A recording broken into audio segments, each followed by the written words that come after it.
HDFC bank નો logo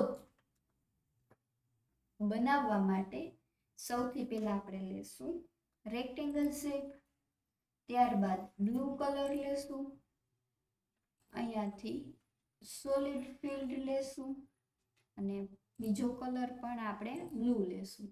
એટલું થઈ જાય ત્યારબાદ કીબોર્ડમાં શિફ્ટ કી દબાવી રાખી અને આવી રીતે આપણે એક રેક્ટેંગલ તૈયાર કરીશું. આટલું થઈ જાય ત્યારબાદ આપણે રેડ કલર લેશું. કલર 1 છે એ બ્લેક, કલર 1 અને કલર 2 બને છે વ્હાઈટ લેશું અને ફરીથી આપણે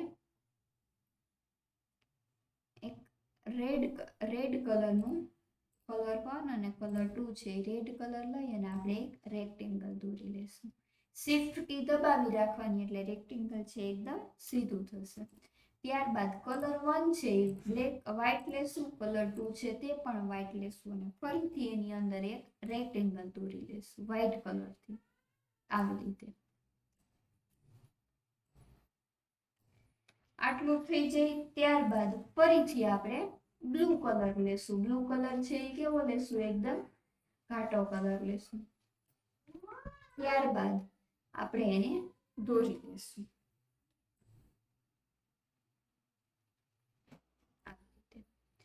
દોરાઈ જાય ત્યારબાદ આપણે કલર 1 અને કલર 2 છે બંને વ્હાઈટ લઈ લેશું. ત્યારબાદ રેક્ટેંગલ ઉપર ક્લિક કરી અને આપણે વચ્ચોવચ એક રેક્ટેંગલ આવી રીતે દોરી લેશું.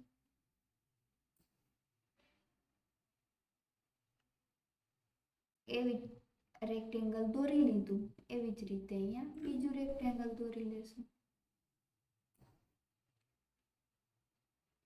ત્યારબાદ એક આડું રેક્ટેંગલ દોરી લેશું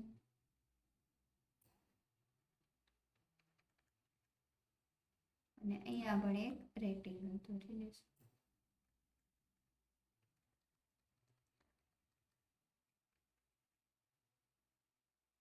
ત્યારબાદ આપણે અહીંયા એ ઉપર ક્લિક આપી અને નામ લખી દેશું.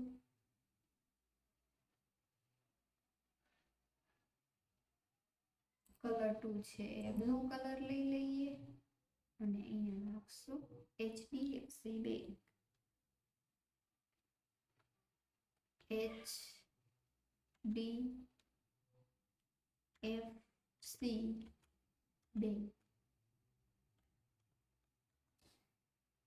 અહીંયા જે આપણે નામ લખ્યું છે એનું બેકગ્રાઉન્ડ કલર છે એ કેવો રાખ્યો છે? બ્લુ.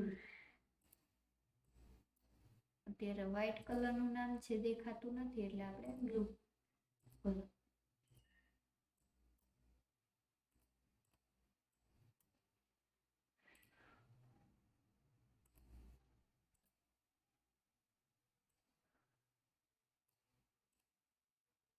વધારાનો જે ભાગ છે એને આપણે ડિલીટ કરી દઈશું. કલર 1 છે એ વ્હાઈટ લઈ લેશું અને વધારાના ભાગને ડિલીટ કરી દઈશું. Thank you.